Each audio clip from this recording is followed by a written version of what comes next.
Hello and welcome to Tools in the Shed, a podcast powered by CarsGuide, ready to rip into car stuff that has caught our eye this week. I'm CarsGuide Deputy Editor James, and with me is Adventure Editor Crafty. Morning.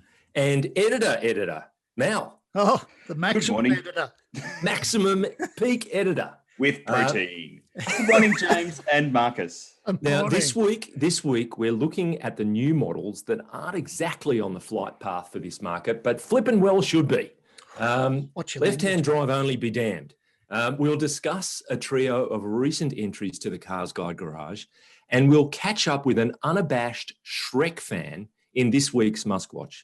YouTubers, you can jump ahead courtesy of the time codes in the notes below, and you can click on the chapter markers in the timeline. But before we get going, Crafty, I want to hand the soapbox over to you. I know you're up in the top end there, but you have a couple of things that you want to get off your chest. Well, they do have soapboxes in the Kakadu, so just hold on a second. Come on. Okay, now, am I any taller? No, I'm not. Not even a millimetre. Down those soapboxes. Isn't it the dry season up there, Crafty? Yeah, whatever. Looks like the wet season. Technical. Yeah. Well, the timing's a bit off, but big puddle. You have to dry up. That's Mother Nature for you. Unpredictable. La Nina? Yeah, that's it. Sorry. I know. Lovely Spanish lady. JC, just a few quick things. The first thing is we are packing for another family trip away. We only just got back a few days ago, so you may hear some noise. There may be kids yelling, my wife yelling, dogs barking, tinky, sirens, bird chirping, and sirens. So I just want to apologise to our listeners / viewers for that. And the second thing is a guy reached out to me on LinkedIn with regards to our 300 series hybrid podcast a couple of weeks ago. Lovely chap. He made some salient points. His name's David Hempton. I hope he doesn't mind me yelling out his name, but he took me to task because I addressed our original question in terms of all EVs, and I was talking about range anxiety because I remember we were talking about before the podcast, before we went live, about all EVs. But and I did make the comment in the comments section under that podcast that obviously I'm talking about range anxiety with regards to electric vehicles and hybrids. Range anxiety is a thing, though. I mean, Mel would know if you're remote area touring, whether it's with fuel vehicles or hybrid vehicles or electric vehicles, those sort of where you are going to top up your vehicle is a concern. But I do appreciate David reaching out to me, and I hope that's clear. Good. That's good, Crafty. All right, I hope you feel better after that cathartic process. Just hold on. I've got to move this soapbox. Soapbox again. Okay, very good. Okay, any taller? Yeah, no. Mal's also familiar not just with range anxiety, certain Fords, like he has Ranger anxiety as well. It's odd when you're heading towards the cars in the car park. Anyway, now let's kick off. Let's get going. So we want to talk about a story that was authored by our own Stephen Otley during the week. And this was about models that just everyone and their dog, Blind Freddie, could see that they'd make a lot of sense in this market, but they're always impediments to them coming here. The Kia Telluride, for example, is one that's been kicked around a lot as being a potential huge success. Ford Bronco, it's even underpinned by a platform that was designed to include right-hand drive because the Australian team had big input into its development. A hybrid version of the Hyundai Tucson. There are a lot of cars that should come here, and I think we should talk about them. Crafty, let's kick it off with you and Bronco. It just seems to be such a no-brainer, but at the moment, it's a computer says no.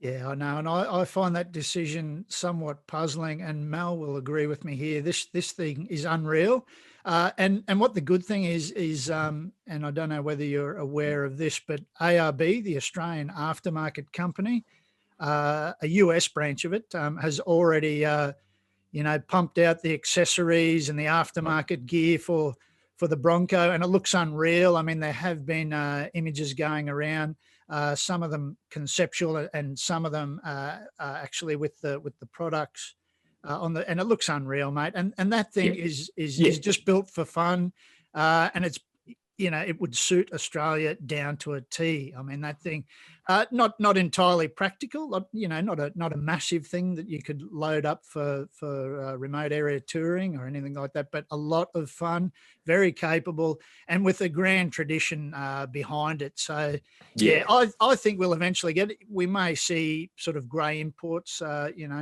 not just trickling in. I mean, a fair few people here. Crafty, talk about big reputation. Do you see it as a Jeep Wrangler kind of competitor? Is that where it would sit, do you reckon? It's certainly in that realm. And I think with the Bronco, the idea would be that you would spec up different grades of it. So you'd have your more sort of city friendly, suburban friendly thing, but then you could get one that's spec'd up, essentially with aftermarket gear from the showroom floor and ready to go in the vein of the Wrangler, the Rubicon. So yeah, absolutely. Yeah, Mal? To me, the Bronco represents the FJ Cruiser that Toyota can no longer give us. That's a great point. Land Rover Defender that would likely cost a lot less dollars. Yeah. And a Wrangler with a decent safety rating. Yeah. But and also, it's a Ranger under the skin. It's a short bus Ranger. It's madness. Like Everest. Yeah. So if you look at it from a Lego point of view, the bits would surely cross over between a Ranger and a Bronco, but they can't keep up with American demand. So right-hand drive Australia's got no hope. Well, it was nice. We're way down the line of priority for them at the moment. I thought Stephen Otley's description was fantastic when he said it's a mystery right up there with the Bermuda Triangle as to why it's not coming here. I thought that's pretty accurate. Now, there's that one. Let's move on to the Toyota Tundra. That's another one that's been kicked around on a pretty regular basis. What do you make of that, Mal? Like a big Toyota truck. Hilux, of course, is the best-selling car in the country. Pardon me, in the country. What do you make of the Tundra's prospects? Well, if I can speak from the Lego perspective once again, I've always been suspicious of how much under the skin is shared between the Tundra and the 200 series Land Cruiser. But they don't make the Tundra in a diesel. And you do see a handful over here that have been converted, and you see them towing giant caravans. But I always think, imagine paying that fuel bill with a petrol engine. Yes. So if only America loved diesels a little bit more, and Australia had more people within it. Could it ultimately be a Tundra hybrid? Yeah, I mean that might be what gets us over the line in the future, and it's pretty clear that Toyota Australia would love to bring us more utes. Yes, because we certainly keep buying them. Yeah, but just not yet. So, yes, but it's as far as I understand, it's a good big truck. Well, that's right, because you look at Ram with the 1500, and they've kicked many more goals than they thought they were going to. Yeah, and now you'll have the even more Chevy Silverados. It's growing market for those pickups, and I'm sure Toyota's watching it very closely. But without a diesel engine, that's the impediment, I suppose. And look, Ram sells plenty of 1500s, but I just don't think Toyota's in the business of setting up sort of third-party remanufacturing operations in the same way that Ram has achieved it with the Walkinshaw Group. Yeah, good point. Good point. So another one that has been kicked around in this broader discussion is the Kia Telluride, which in broad terms is an equivalent for Hyundai's Palisade, which has come here, and there was a lot of anticipation. It maybe hasn't set the world on fire in the way some people expected, but there's no doubt there's an appetite for a big Kia, and I'm sure the local executives would love to have it here. Mel?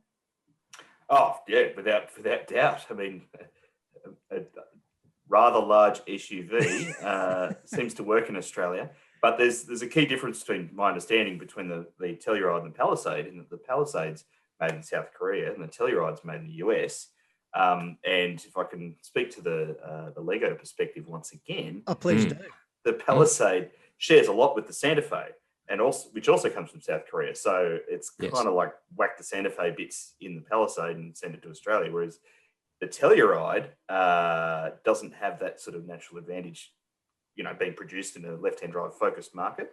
So the Palisade's already not the cheapest car on the market, so it would therefore push the Telluride even further. So And Mel, I think you should be transparent about your influencer side hustle on Instagram. And I know Lego is one of your supporters. You should probably just come clean about that. Yeah, I know. I seem to mention it every week. Maybe they'd like to sponsor. He is in the new series of Lego Masters, JC. Yeah, there you go, bingo. And there is a. Here you go. Oh. There is a mini fig of Mel coming. So very good, very good. All right, now look. I've got some within 2 meters behind that wall, but not in my hand. Very good, very good. Now, another one that would be, you would presume, would have some success in this market, CX-30 turbo version. You've got cars like the, T-Roc 140 TSI, which Volkswagen has, but no CX-30 from Mazda. What's going on there, Mal? Again, to you. Well, my understanding is that once again, it's a left-hand drive only thing, but I'm growing increasingly skeptical of Mazda's not for Australia initial statements because they keep overcoming it. They do. Steve pointed out the CX-8 was Japan only. We got the CX-8. Then it was diesel only, but we managed to get a petrol version just for Australia. I think, reading between the lines, they've launched the CX-30 and they've added the CX-30 with the M hybrid version, the Skycube X engine. I wouldn't be surprised if they had a choice between the two, and they've gone with the Skycube X engine just to kind of increase our familiarity and access to that brilliant technology with the compression ignition petrol engine, because it's pretty clear that efficiency driven or focused cars are kind of showing a bit more potential than performance cars at the moment. But I think that's my seat of the pants vibe anyway. I suppose the seat of the pants vibe, that's always a Mal, guiding principle. The other thing is, a guiding principle in this podcast is you never know. That we have those very firm statements. I know, Crafty, we've been in podcasts before where we've talked about prospective models, and it's you never know. Okay, and the Palisade wasn't meant to happen, and various others weren't meant to happen. So you never know. Yeah, and from Mazda's perspective, the way that I don't mean to speak ill of the people involved, but I think that it's incredibly, it's amazing that they overcome these initial, stop signs. Well, I mean, for example, Byron has his various sources around the place. And he, for one, is very confident that Bronco will come here. And that, yes, the initial no is probably, as you say, Mal, demand-driven in that other markets are going to soak up all the production. But it'll come here at some point. And look, FJ Cruiser was initially a no for a very long time. We got it well into its life. Yeah, you're right. And that's then a good one. In Australia, loved it. Yep. So hold your breath, or maybe don't hold your breath. No. There'll be a lot of people turning blue by the time. Maybe watch this space. That's right. Look, let's wrap it up with one more, which is the Hyundai Tucson hybrid. So you've got a lack of hybrid models for Hyundai. They're experimenting, of course, in the fuel cell electric vehicle area, but the hybrid thing, they're not exactly on the leading edge. So we've got, what are we getting? We're getting the Santa Fe hybrids, second half of 2021, but Tucson looks less promising, according to Stephen. What do you make of that, Mal? I think, once again, the official line is due to where each version's made. I think the hybrids made in the Czech Republic. That's right. The ones we're getting come from South Korea. Yeah. Now, look, over the years, we've had plenty of cars out of that Czech plant. So I think it's very much a never say never proposition again. And, the car's not even here yet. So it's very early days for that. For the new we ran a story, did we not, where we followed a car from production through to its arrival in Australia? Yep, I accompanied one from, from flat steel to painted and wheels and test driving. Along that production line, and then you had your hammer and dolly, didn't you? You were actually knocking out a few of the imperfections along the way. You could joke and say, "Look, it needed a bit of tidy up," but no, that production facility is F1 grade. It is amazing. Okay. Everyone's wearing T-shirts and fit and healthy, and it's what you imagine from a factory. Right. But then, so that car, we waited several months for that car to arrive in Australia, which is a reminder of how slow these boats are. And then Richard and Tom went and picked it up in Melbourne, drove it from Melbourne to Sydney. And then Richard lived with it. So that's right. We know that the Tucson distribution story very well. Yeah, you'd left a message for Richard in the glove box, hadn't you, when the car was actually in the plant? in the panels, mate. We put a sticker on the window. Wallet. Yeah, we weren't allowed to put things in the glove box. We put a sticker on the window, and annoyingly, it got washed off by the time we got to Australia. But, apparently, when Jeeps were being made during the Second World War, the people putting them together would often put messages for the soldiers that would ultimately be on the receiving end of the Jeeps, like "Good on you, keep it going," blah blah blah. So, wow. I'm sure it was something along those lines, Mel. Oh, trust me, I wanted to. Okay. Okay. All right. Well, that's it. If people listening or watching want to tell us what they think of those particular models or anything else that they reckon is just a no-brainer in terms of coming to Australia, just smash through all the constraints and get them here. Let us know what your thoughts are. But we will now move to our garage. And Crafty, could we kick it off with you, please? You have been in a CarsGuide standard favourite vehicle for the last little while. Oh yeah, absolutely. And I kept getting texts from Mal because he was so incredibly envious while I had it. Another Jimny, the GLX, the auto, unreal. Had a ball in it. Still very capable as it's ever been. Had lots of fun. It's kind of like driving a go-kart on the road, for better or worse. Great. A little bit noisy. A little bit sort of all over the shop. It's a real engaging driving experience, which I tend to love because I've only ever had older vehicles. Yeah. But I love that feeling that you're in there, you're actually controlling the thing every second. If you're not engaged and concentrating, then things might get a little bit strange. Well, that would be a massive challenge for you, Crafty. Oh, yeah, for sure. For you to maintain a level of concentration for any length of time. Well, generally while driving, I'm busy updating my Tinder. So whatever that is. Hang on, how do we insert a disclaimer? That was a joke. And Mel knows with these sorts of things like the 70 series and the Rubicon, all these things, when you get in, you really are driving the thing. You really are steering. You've got to be on your game. There's so much fun, and it's hard to give them back. So much more civilized than the old Zooks of old. Absolutely, yeah. They were truly engaging. And these ones have got Android Auto, CarPlay, climate control. Oh, for sure, for sure. Isofix child seat mounts in the back. Yeah. I know. But just laden with charm, aren't they? Yeah. No, I was just going to say, aren't we on the receiving end of a 4-door version, slightly longer wheelbase and what have you in the very near future? Well, no one's willing to confirm it, but it's hard to imagine it not happening. Yeah. And I think for me, it's the Maruti version in India, the massive success that they had in the past with language, Mal. Language. Yeah. What's your language, man? What's your language here, mate? It's a family podcast. Which that offends I'm not going to say it again. No, nor am I. Well, apologies if I've offended you. Maruti, is that? Oh, you've said it again. It makes a lot of sense to me. Yes. Yeah, it's so like you just know it's going to wind up in India as a longer wheelbase car for the masses. Yeah.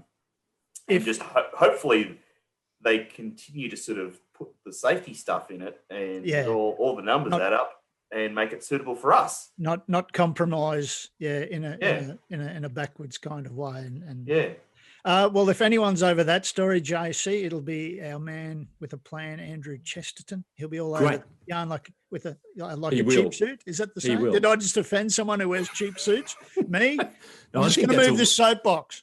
I think that's a wardrobe upgrade for Chester, isn't it? Into a cheap suit. He usually works in the nude, doesn't he? A couple of times I've accidentally spilt coffee on him, and he hasn't been happy. So yes, I remember that drama. The one in the office, anyway. That's right. Now, Mel, let's move to you, please. Thank you, Crafty. We've We've got a couple of German brands. We've got a whole bunch of E's, 3s, 0s. Please fill us in, Mel. Yeah, so ordinarily we wouldn't do two cars, but these two cars are kind of representing the same thing at the moment. So I've been fortunate enough to drive back-to-back this week, the Mercedes-Benz E300e and the BMW 330e. Now, one's an E-Class, one's a 3 Series, so not the same size, but they both have plug-in hybrid drivetrains. They look just like a normal 3 Series and E-Class, but they both have plug-in hybrid drivetrains, and both represent a really important point on the spectrum of electrification at this point, I think, in that both have just enough electric range to cover most daily commutes, with regular petrol engines as backup when you forget to plug it in or go on bigger trips. So you can still jump in and drive it to Perth if you want to and fill up at any servo and not worry about the electric thing. Yes. So it's kind of the best of both worlds at the moment. Mm-hmm. Both have an official electric range of around 50 Ks. However, I managed to get a full 70 kilometres out of the Benz on electric only and 75 out of the BMW on drives that were mainly comprised of motorway running, right. Which is not their forte. Generally not their forte, and generally the opposite of their forte, electric cars. But the big difference with these ones is the electric motor drives through the transmission, whereas EVs to date tend to be direct drive. So the faster you go, the faster they spin, the less efficient they are. So these are sending, the Mercedes is a 9-speed transmission and the BIM is an 8-speed.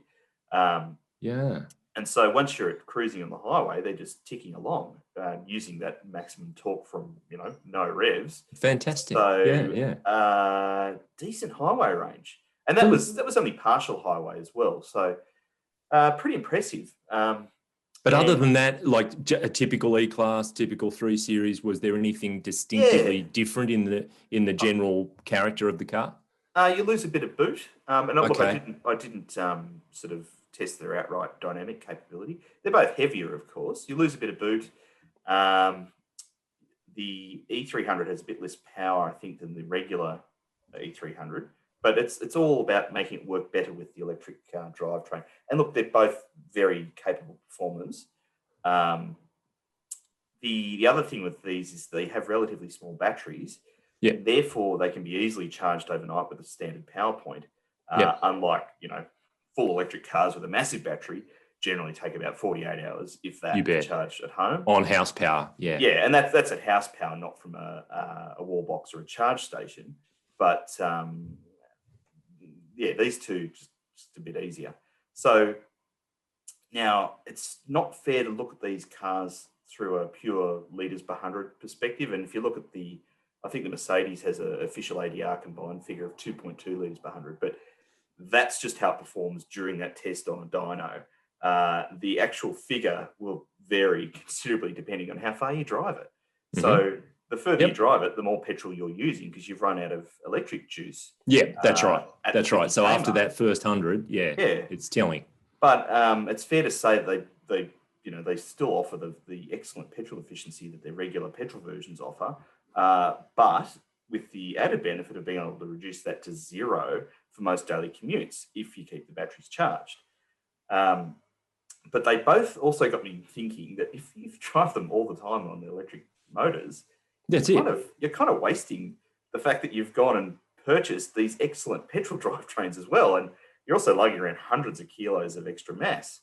But if your lifestyle involves a good mix of short and long distances, these are a great solution. Yeah. And you probably got a tank of stale fuel after about 6 months. Yeah, well, no doubt. No doubt the engine management systems have got warnings built in to make sure that doesn't happen. But yeah, mighty good point. And it's lots of kilos of petrol sitting in the boot you're dragging around all the time too. Exactly. So very compelling options, these two. And great. In the case of the Mercedes, it only adds an extra $6,400 above the regular petrol E300. And for the Beamer, it's only an extra $7,000. So in the world of German brands, that's nothing. In percentage terms also, it's very small. Yes. Yeah. So very compelling options. And, if you're not wanting to shout to the world that you're driving an electric car by having a full electric car that has its own specific design, if you're just wanting to enjoy electrification in a regular car, Yep. There they are. Cool. Very good. Anyway. Very good. Okay. Thank you, Mel. No I will chip in with the car that I've been driving recently, and it is the Volkswagen T-Cross. So this is the smaller SUV, as I understand it, Polo-based. And this is the 85 TFSI style. So it's a 1-litre turbo petrol triple, and it's pumping out a staggering 85 kilowatts. But it has 200 Newton meters. It's a 7-speed dual clutch transmission, front-wheel drive. 30,990, but at the moment it's 33,490 drive away. So we're in the kind of low $30,000 bracket. The car that I was driving had Machina turquoise metallic paint, which is a very distinctive shade. I think you've got to be ready for it if you choose that, if you tick that box. It's the colour they use on the ads. It's a pretty strong colour. It'll cost you $800. And it also had the R-Line package, which was $2,500. So you go from 17s up to 18-inch alloys. R-Line stuff, a bit of body kit, some tinted glass, some tricky stuff on the dashboard treatment, and leather, multifunction sports wheel, the alloy covered pedals, and you get cloth and microfiber upholstery, which is actually very nice. The trim is super nice. So it's also at that money, at that kind of lowish 30K bracket, it's loaded. It's adaptive cruise, you get the alloys, the blind spot, dual zone climate, LED headlights, park assist, on it goes. There is a lot of equipment in the car for that price. I also thought it rode well for a car that has a wheelbase under 2.6 meters. It rides like a car that's a bit longer between the axles, I thought, and it steers nicely. Good interior space. It's the space that's there. It's not a big car, but it is very flexible and space efficient. And the impressive finish, the way it's actually put together and the way the car's finished, as is, generally the case with Volkswagen, it's very impressive from that point of view. On the not so positive side, I found the dual clutch. It's not exactly a triumph. Volkswagen Group has come a long way in terms of their dual clutch transmissions.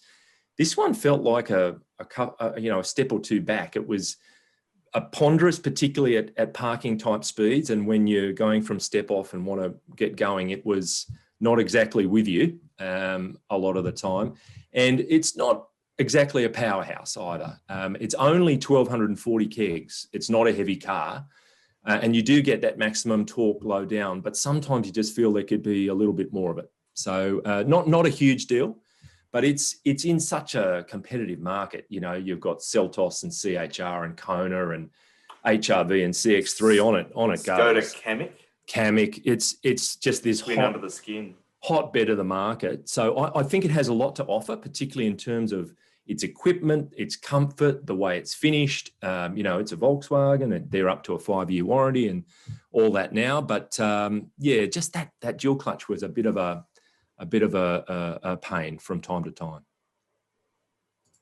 All right, now where are we next? We are going to go to feedback from last time around, and this Richard very kindly stood in and hosted the podcast last time out, and with Matt Campbell and Byron, Matthew Darkus, and they were talking about future Aussie classics, which was a really meaty topic to get into. And Grudlin74 came back and said that he agrees that the 86, the Toyota 86 is a modern classic, but he adds, so is a car like the Porsche Cayman GTS. So you've got all parts of the market covered there. And Crafty he said, welcome back, Byron, bringing old man grumblings that make Crafty seem millennial. So it's a bit of a grumble off between you and Byron, apparently. That's a loaded comment. That is, isn't it? That's like like a compliment, but not really. Yeah, good on you, Grudlin. I can't think of how to explain that in Lego terms. That's right. Yeah, no, but Grudlin. Please do. Grudlin, you, me, car park now. It's not broken. Said, do you think the Mitsubishi 380 will appreciate in value soon? He says, mine is a keeper. And there were various people came back and thought, no, not so much. Ness, thought, look, it's US design, recycled for Australia, nothing attractive, blah, blah, blah. My mind went to the Rally Art supercharged version, whether or not they'd be an appreciating car at this stage. I presume they would be. I think there's only about 10 of them, though, isn't there? Well, there you go. They're much sought after and super low volume. All the ingredients are there for appreciation. I saw one once. Yeah. Really? Wow. Right. Was it on a motor show stand, I presume? Was it in a dream? No, on the road. In a dream. Peter Berger, known to his friends, of course, as Ham, came in and said, look, the Ford Focus RS in lime green. So there we're talking a late noughties, I think. With Revo knuckles. I want to say 08, 09, something like that.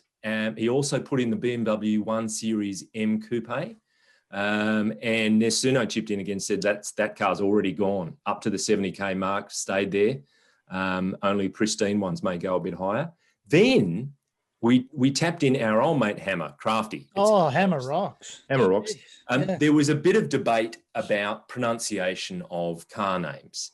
And I had chucked in a Hyundai. And that was a bit tongue-in-cheek because I know that's how that brand is pronounced in the US, for example. Yeah. You go to Korea, the way in which Korean people pronounce Hyundai has a bit of a h in it. So it's a Hyundai. Oh, okay. Yeah. Yeah. So makes sense. Yep. Hyundai is not a million miles away from that. And we in Australia tend to say Hyundai. Yeah. But anyway, he says Hyundai is pronounced by the Koreans and the Korean head office as Hyundai, just like the Germans pronounce Porsche as Porsche, not Porsche. Okay, yeah. He says he's even started pronouncing Volkswagen like the Germans. So Volkswagen. And in Australia, he cringes each time he hears tourists pronouncing Uluru as Uluru. He says it just doesn't sound right. It sounds like they'd be Australian tourists too. I would have thought so. With their favourite footy team scarf around and the beanie That's on. right. Yeah. Sounds like Here we Kim. are at Uluru. But he stops at pronouncing the following on how they probably should be pronounced correctly. Yeah. Nutella, he would be Nutella. Yeah. And IKEA would be IKEA. Mm-hmm. So he's not gonna do that. He stopped short of that. So fair enough, Hammer. Now we are going to move on to many people's favourite segment in the shape of MuskWatch.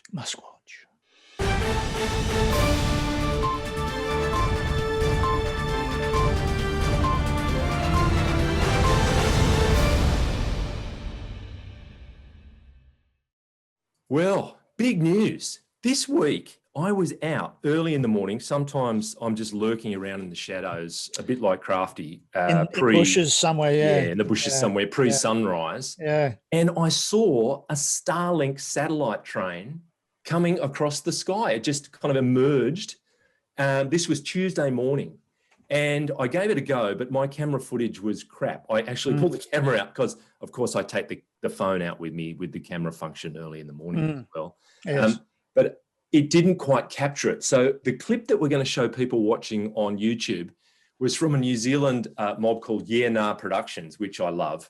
And it was of the satellites going over Christchurch in New Zealand, but it's exactly the same as the procession I saw. And it felt like I was in Close Encounters of the Third Kind or something like that. My God, there they actually are. And Starlink is now live in Australia.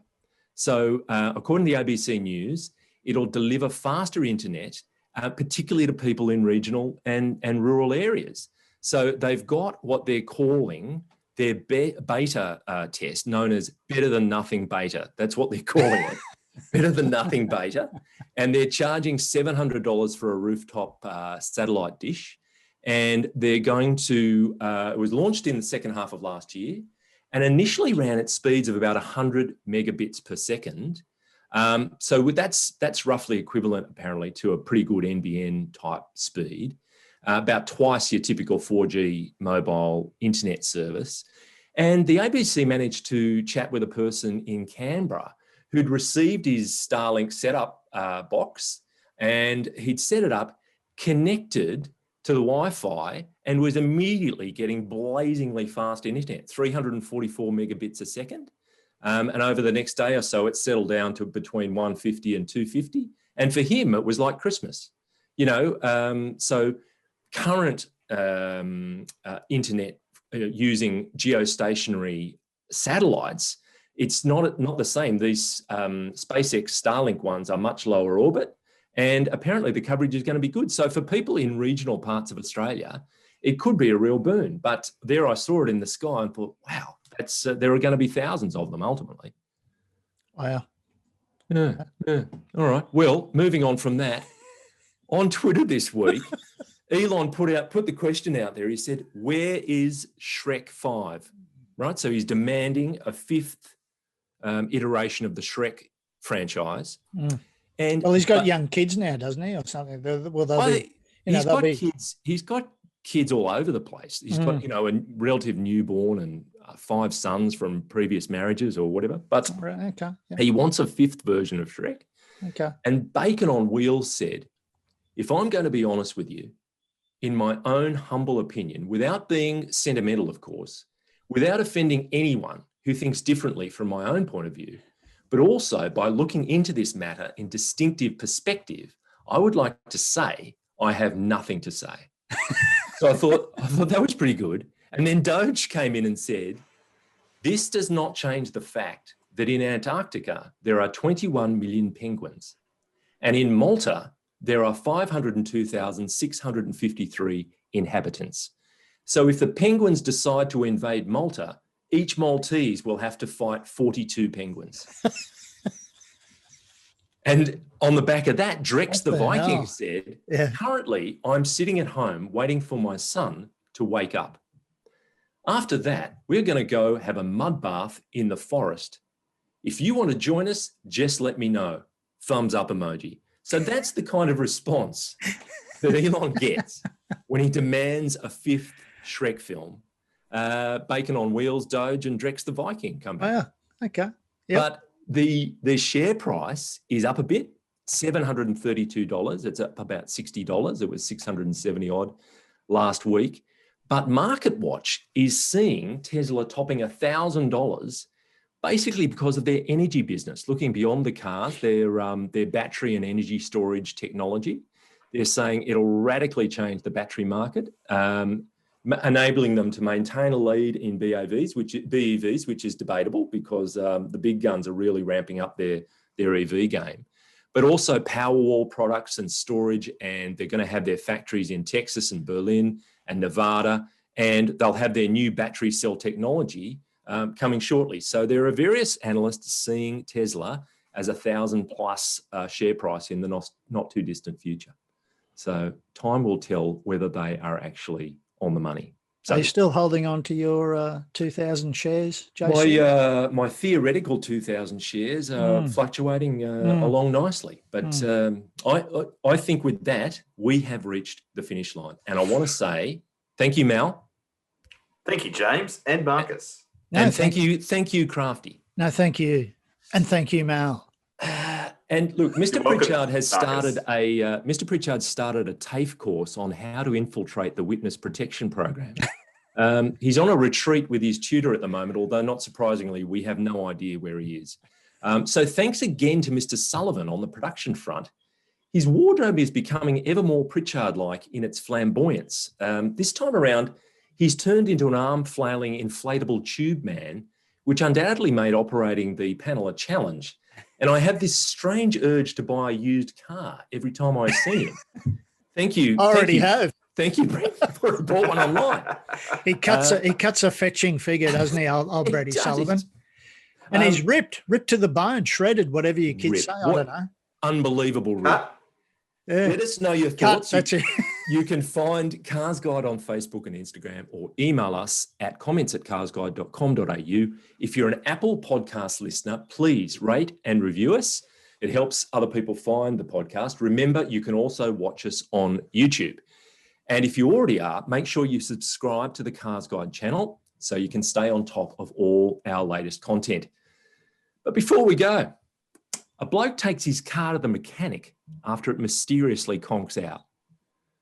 Once it's off the flatbed, the mechanic takes it into the workshop and opens up the bonnet, only to find a small fruit bat hanging upside down in the engine bay. The bat looks up and says, "Hey, you look nice today, mate." Immediately, the mechanic straightens up and says to the bloke, "Well, that's your problem right there. Bat flattery." Oh, it's a shocker. I thought it was great. It was a shocker, but but great, yeah.